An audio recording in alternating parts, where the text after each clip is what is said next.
Some people in the auto industry call them mean and lean machines, electric vehicles. But are they really green? As EVs gain more popularity around the world, we'll take a look at the environmental impact. Hello, I'm Mike Walter sitting in for Anna Naidu, and this is The Heat.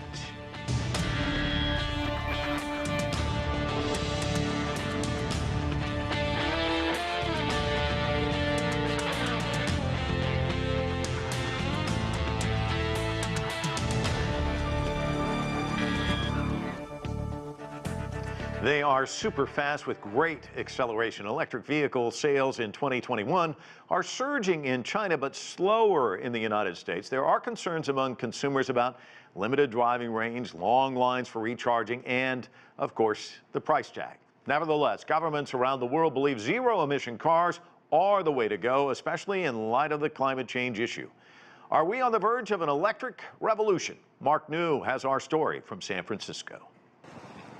A record October for electric vehicles in China, with 397,000 EVs produced and 383,000 sold in a single month. I have a gasoline car, but the upkeep costs of a new energy vehicle are half of a gasoline vehicle, and the cost of charging electric vehicles is pretty low. In the U.S., the EV market is also heating up. The U.S. market is as hot as it's ever been, and it shows no signs of abating. We're at about 2 million EVs in the U.S. right now, and it appears that we're moving at about 50% year-over-year growth. Another indicator of the EV craze is the November IPO of EV truck maker Rivian, which is backed by Amazon. Yet to generate any revenue at all, the 12-year-old company is now valued at more than $130 billion, making it one of the most valuable automakers in the world. U.S. President Biden has set a new national goal of 50% of new car sales being EV by 2030.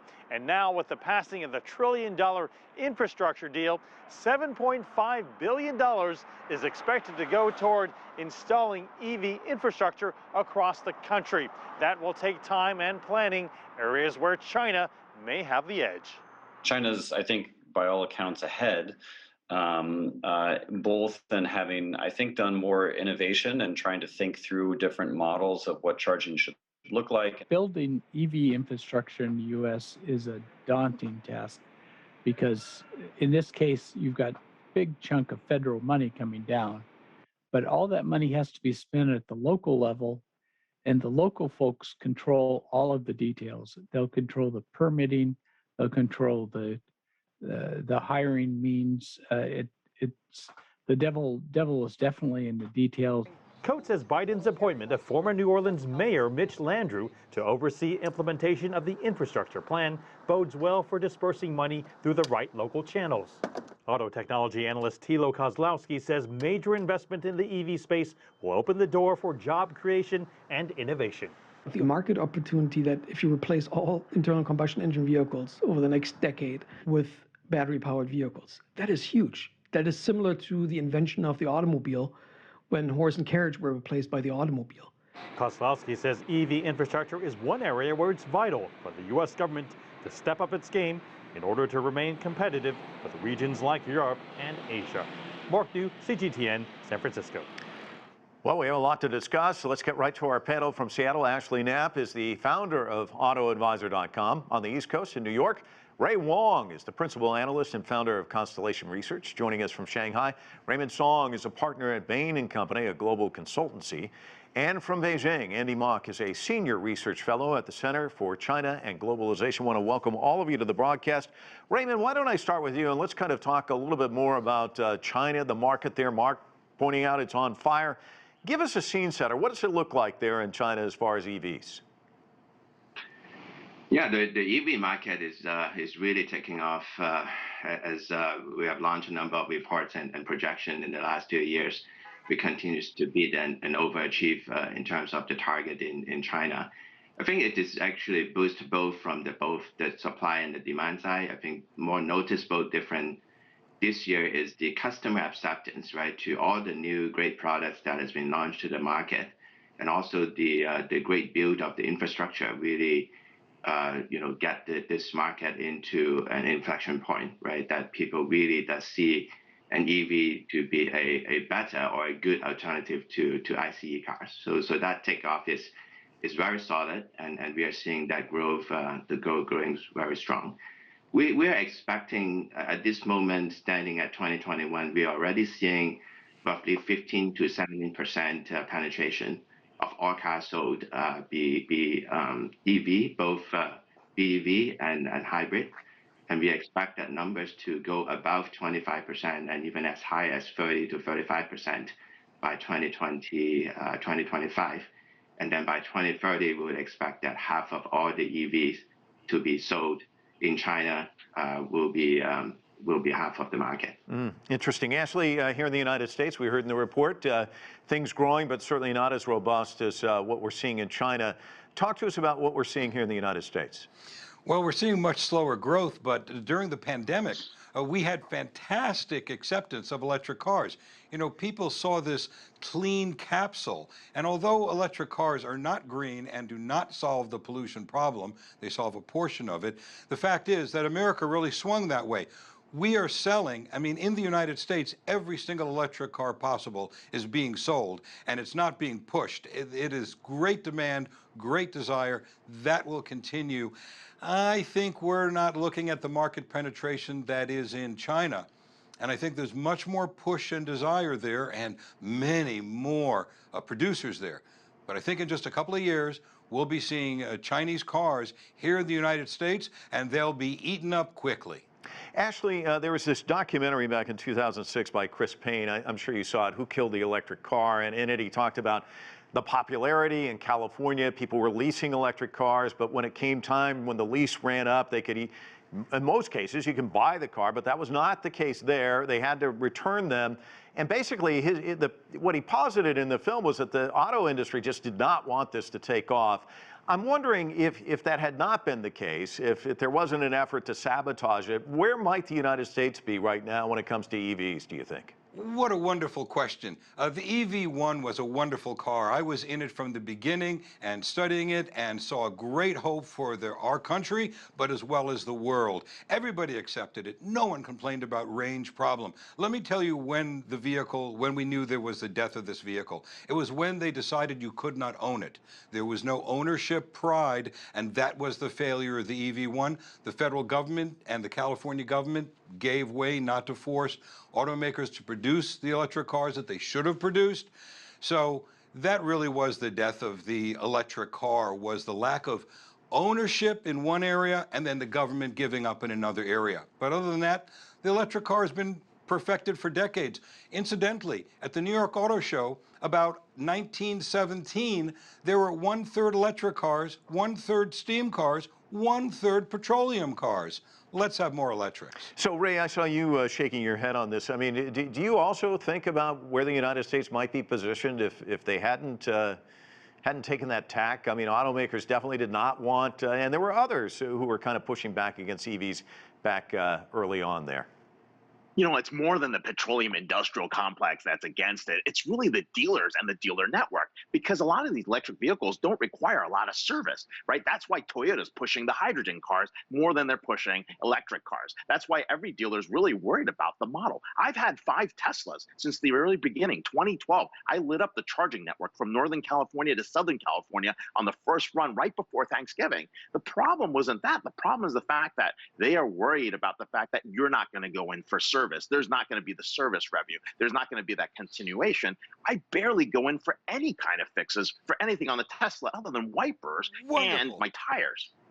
Yeah, I can't imagine. I mean, I go in for so many oil changes, and clearly you don't have those kinds of issues. Ray, let me also ask you about Rivian, which was pointed out in Mark's story. It's a darling of Wall Street. It's doing much better in terms of valuation than some of the major automakers, and yet one of the issues it has, it's not generating revenue by selling a lot of cars.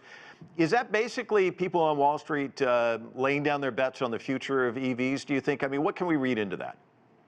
They are definitely laying it down on the future. They see Rivian carved out a niche that Tesla couldn't get to.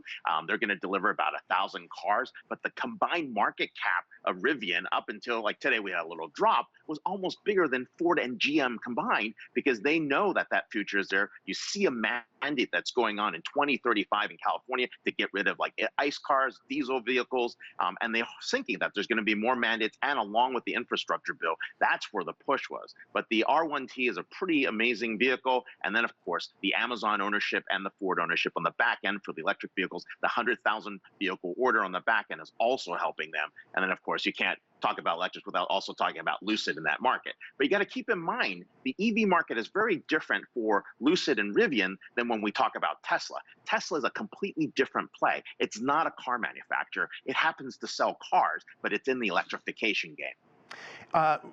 Andy, let's talk a little bit, let's broaden this out. I mean, we've talked a little bit about China, a little bit about the United States. Let's talk about COP26, because this was a theme there. Of course, we had leaders from 42 countries signing on to this ambitious agenda. They want to have a breakthrough agenda where you have zero-emission vehicles to become accessible, affordable, and sustainable in all regions by 2030. One thing we know about COP is that they have lofty goals. One other thing we know about it is a lot of times they're not attained. Give me a sense of how likely that is. I mean, 2030 is really just around the corner. And can China be a blueprint for other countries, do you think, Andy? Well, I think there's two parts to this question, Mike. I think one is, what will China's contribution be to this? And I think that this is based, first of all, on China's unique system of governance and its ability to deliver, not just competence, but predictability, stability, and consistency. So when we look at the plan for climate change, climate control with new energy vehicles or zero-emission vehicles, the goal is to have 20% of sales by 2025. And we look like we're on track for that, with October coming in at 16%. It looks like this year so far it's at 13%. And why is that? So first of all, the central government sets the policy, and we see at the provincial and the local level complete integration and coordination, everything from issuance of license plates, giving priority to owners of electric vehicles, traffic restriction waivers, parking discounts, subsidies for infrastructure for charging. And this would be very difficult for other countries to replicate. I think politically, one of the speakers touched on this in the United States, that this will be a political and economic landmine. Half of auto dealer profits come from repairs and maintenance. We look at the internal combustion engine auto industry. Think about all of those jobs. Union power there, even though diminished, still very, very important. So I think it'll be very, very challenging, but China will and is making an enormous contribution, I think, to these COP26 objectives. Ray, Andy, with some great points there. I mean, you've got a lot of, as you said, a lot of sticking points in this revolution. Let's talk a little bit more about COP26, because the Volvo president also talked about the EV industry. Let's listen to what he had to say, and I want to get your thoughts on the other side. I think the industry is quite good at developing electric cars, but the industry will not start if the industry don't believe this will happen. And that's why I think it's so important to have a very clear signal from governments that now electric cars will come. And the same goes, of course, for charging infrastructure, battery production. They need also clear signals. And he makes some good points there. I mean, Andy says that there are clear signals in China. In the U.S., Biden just signing the infrastructure bill. There's obviously some money there. Is that going to be enough of an impetus to actually create some kind of consumer demand, do you think?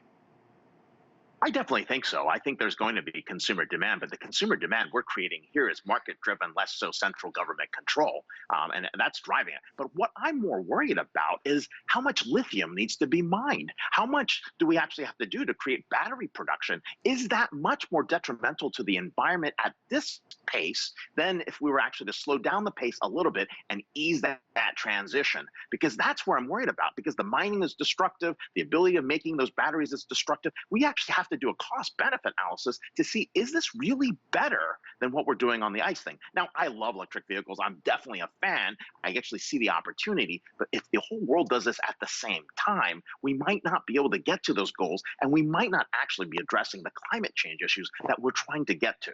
Ashley, I want to get your thoughts on what he just talked about, and also, as long as we're talking about this, you also have the supply chain issues that we're seeing today.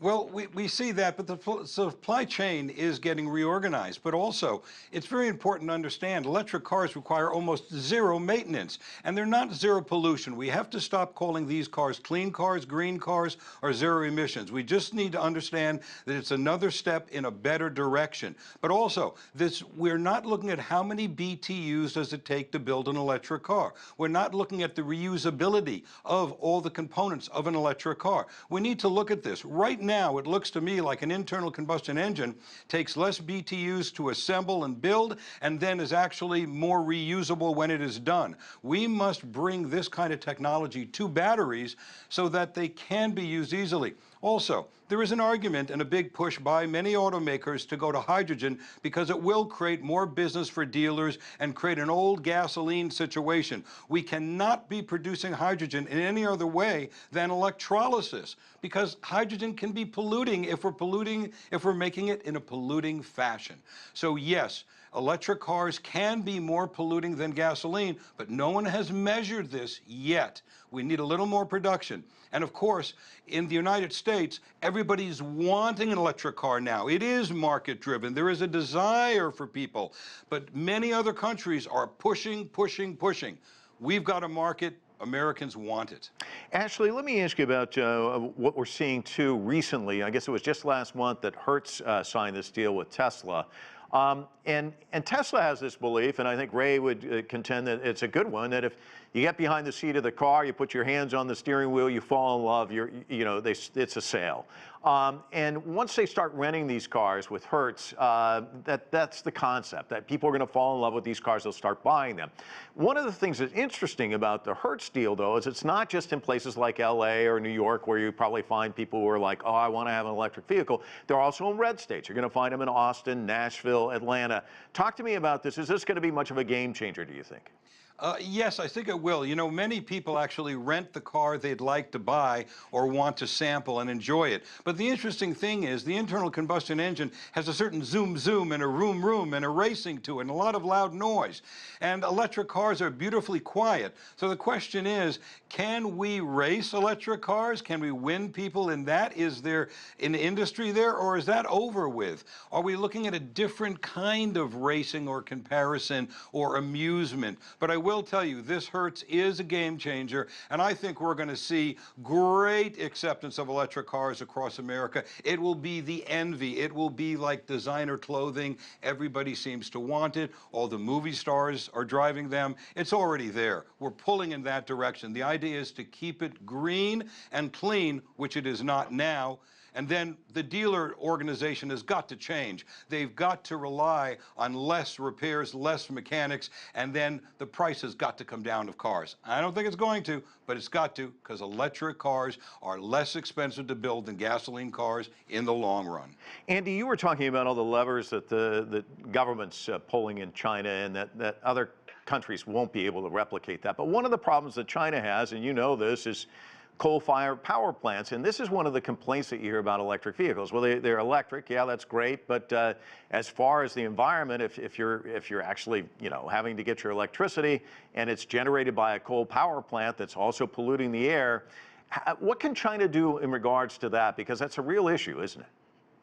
No, absolutely, Mike. So here I think it's important to point out that there's two sources of environmental sustainability when we talk about new energy vehicles. One is the operation.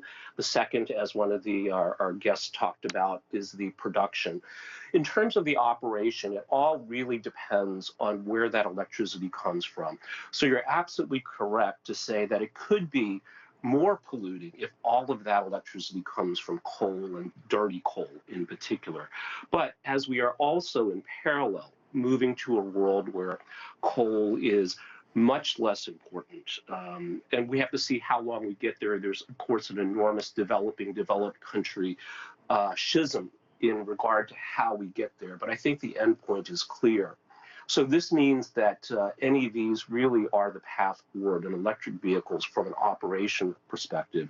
From a production perspective, I think one thing we did not touch on, or we only briefly touched on, is the importance of batteries. And here I think China can play a positive global role. We look at the company CATL, which is the largest EV battery manufacturer in the world, and a lot like Huawei in many regards, investing more than 10% of revenue a year in R&D. Focused on lower cost, more sustainable production. I believe one of their newer technologies is something called lithium iron phosphate that is cheaper to manufacture and more environmentally friendly. So I think there's a lot of upside here for China, in addition to the direct contribution to sustainability through what it's doing in the Chinese market, but contributing globally as well to a more sustainable EV industry. Ray, let's talk a little bit more, if we can, about this conundrum, because you were the first one to really touch on this, you know, the lithium batteries and all the different issues that go into this. And the issue of, you know, we think this is green, but in many respects, there are issues associated with this. And coal is also a problem here in the United States. I'm sure you must talk to people about this conundrum. What's the solution there? Yeah, I think what we're going to have to think about is really better battery production. I think the other speaker there makes a lot of sense, right? We're getting to better, more efficient lithium-ion batteries. We're getting to next generation bio battery technologies. That's going to help. And so it's really about thinking about the time frames, getting away from the ideology, doing what, you know, Ashley talked about, getting the cost benefit analysis down first, understanding the operation and the production costs, but also understanding where it actually makes sense. So it might make more sense where you're having a lot of diesel trucks and long haul routes where we actually go to the EVs for the truck market and focus on getting the trucks and the long hauls, which may be bigger polluters, and taking diesel off first, and then figuring out what's doing in the passenger car market, and also doing the autonomous vehicle piece on top of the, you know, electric trucks, so that we actually have the ability to address the driver, you know, the truck driver shortage, the supply chain routes, and we can actually run more of those trucks more often and actually know that we're better burning for the environment. So it may make sense down to figuring out what's the payload, what's the actual efficiency, and actually how much energy we're using. Now, the good news on the US side, even if we do burn our coal, we're using anthracite and less bituminous. Our coal is actually less carbon, and it's got less carbon in it, so we can actually get there if we really have to. But right now, if we were to put all the cars on the road onto electric, we would not have enough power to do that. We would actually have power shortages everywhere. And so we need to do some math. We need to get back to capacity planning before we make these like targets that sound great, but may not necessarily help us getting there on the environmental side and without hurting the pocketbooks of the average individual. And Ashley, kind of piggybacking off what he just said, I heard Mayor Pete, who's now the transportation secretary, talking a lot about getting buses, electric buses out there to transport a lot of people. This is another way of looking at this, where you get electric vehicles, but you get more bang for your buck, just much like what Ray was saying. Well, we're going to see a lot of that, I think. I think we're going to see cities that are forcing you into public vehicles rather than your private car. But I will say this, during our pandemic, there came this new age of consumerism, you know, where people are quitting their jobs because they think they can do better, where society has raised expectations. Along with these raised expectations and people demanding more electric cars, plenty more, what's going on is that we're making new demands. You know, I want less service. I want less expenses. I want to be bothered less by my car. My car is to serve me better. We're entering the robot age right now. Now there are many holiday catalogs filled with robots for sale. And so what's going on now is a whole change in thinking that makes cars more desirable. But people have to remember, every time you touch the brakes of an electric car, you're polluting. Turn the steering wheel, drive the car, wear your tires down, you're polluting. When you plug in, how do you get your energy? Most of the world gets their energy from their electricity from polluting sources. But we are living on one giant spinning ball of energy in a universe loaded with hydrogen and energy. We are learning to harness electricity better. You know, for example, wave generation of electricity. Many other things are going to be coming on besides solar and wind power to get electricity to remote places. And one thing that is unique in the electric revolution is, in the United States, most people charge their electric cars at night at home like they charge their cell phones. Raymond, let me get to you, because, you know, you see these issues with EVs, at least you hear this from consumers, the time to recharge, the price of the vehicle, range. Talk to us about those issues there in China. You were talking about what a robust market it is, but is this still an issue for consumers, and is it something that's being addressed? No, I think this has been largely addressed. I mean, if you look at infrastructure, I think that has been, one of the major sort of barrier to the adaptation. Now China has basically over 2.5 million private and public charging posts, and that's just become, at least for most of the large cities, that has no longer be a major issue. And there's also a lot of innovative battery swapping and recharging options that are available, so that also eased a lot of the issues of intended buyers.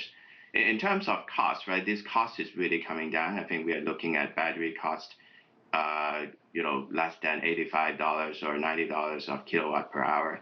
And I think we are seeing that numbers to come down to even lower. And at that time, as some of the speakers already said, the cost of making these EV will eventually be cheaper than making a gasoline car. And that would really change the market from a policy and government policy-driven market to a purely customer and market-driven market, right? And I think we are pretty much already at this point. And the customer satisfaction with the product, as said, are really becoming a very big boost of the market recently. Andy, when you look at the market, there are more players entering it. I guess with more players, there comes more competition, and at a point in time, the prices will come down. Do you see a time when we'll see like a Model T electric, where there's tons of them out there, and when might that happen, do you think? Well, I think we're certainly seeing that now, Mike. I want to go back to the point about Tesla and Hertz, in that I think Tesla, from a form factor perspective, is very much a blue state product, whereas Rivian, with its pickup truck, is much more red state. And I think this also is an example of the maturation of the EV market, in that we have different kinds of cars, from race cars to pickup trucks to minivans in the internal combustion engine market. And I think similarly, we're seeing this around the world, but especially in China, because we all know how quickly the Chinese market moves, how demanding Chinese consumers are. And with the policy support from the government, I think many companies, startups to established players, even some real estate companies are trying their hand at offering electric vehicles.